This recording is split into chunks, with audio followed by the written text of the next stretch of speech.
Grand angle à présent.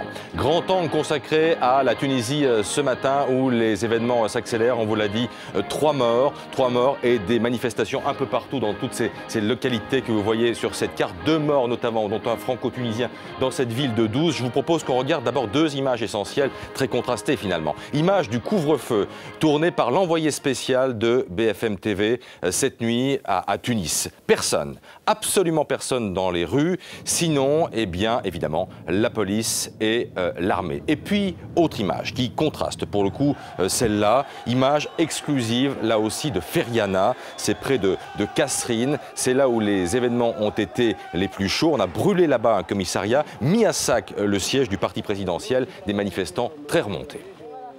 La police, les forces de l'ordre qui représentent le régime de Ben Ali, il a tiré sur nous et voilà, regardez les poches, regardez le fusil. Nous voulons la liberté, oui, c'est la liberté. Et vous êtes prêt à mourir? Oui, d'accord. Je suis prêt à mourir pour la liberté. C'est un peu comme la Révolution française en 68. C'est les jeunes qui ont bougé, ils ont réussi à avoir ce qu'ils veulent, la liberté et la démocratie.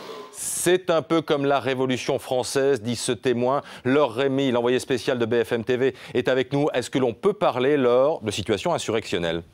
Oui, tout à fait. Les Tunisiens sont insurgés par tant d'années de misère et de manque de respect. On nous traite comme des animaux, cela suffit, m'a dit un homme. Ils sont plus que jamais déterminés à obtenir leur liberté d'acte et de parole. Et pour beaucoup, les balles de la police, la mort ne leur fait même plus peur. Vous le disiez, 3 personnes sont encore décédées hier dans le sud du pays. Alors, si dans le cœur de la Tunisie, la misère est bien plus grande, eh bien la colère a atteint la capitale. Hier, des centaines de jeunes ont essayé d'avancer sur la grande avenue Bourguiba. Mais la police les a dispersés à coups de lacrymogènes et pour la première fois, l'armée a été déployée dans Tunis pour tenter de calmer la situation. Le président Ben Ali a annoncé la libération de la plupart des prisonniers des manifestations et le limogeage du ministre de l'Intérieur.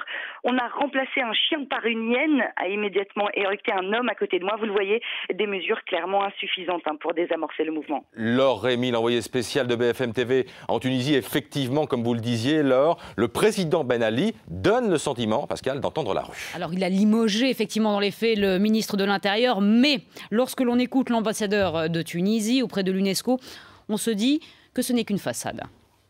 Le philosophe que je suis sait qu'il n'y a jamais de révolution spontanée. Je sais qu'il y a les nostalgiques des révolutions prolétariennes. Nos néo-bolcheviques alliés aux intégristes islamistes qui désirent ardemment que la Tunisie brûle. Mais la Tunisie ne brûlera pas. Alors comment le président Ben Ali a-t-il réussi à installer son pouvoir? Ça fait 23 ans maintenant qu'il est président. Eh bien, d'abord par la force et puis aussi en incarnant la barrière à l'islamisme. Nicolas Delabarrère, Yves Quandt. Depuis 1987, il incarne la stabilité de la Tunisie. Militaire de carrière, le président Ben Ali exerce un pouvoir sans partage.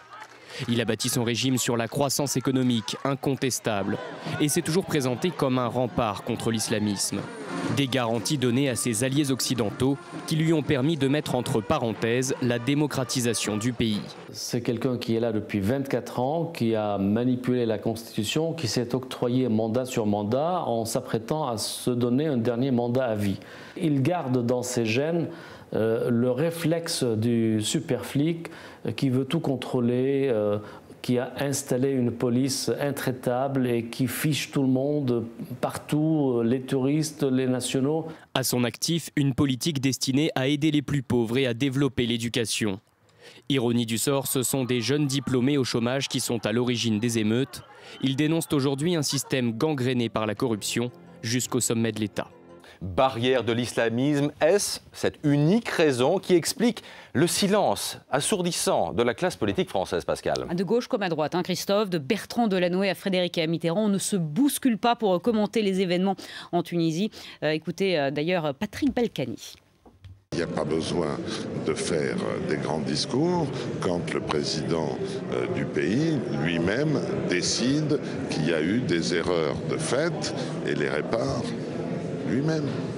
Voilà, si ce n'est pas de la langue de bois, ça, je vous propose de regarder la une hier du quotidien tunisien Le Temps, présenté comme un quotidien indépendant. Voilà le titre du quotidien. Actes de violence et de vandalisme de jeunes au sein desquels se sont infiltrés des groupuscules gauchos intégriste. C'est le porte-parole officiel du gouvernement de Ben Ali qui parle. La Tunisie est évidemment à la une de beaucoup de vos journaux ce matin en France. Regardez par exemple la manchette du Figaro ce matin. Ben Ali impose le couvre-feu. C'est factuel. Ouest France, couvre-feu.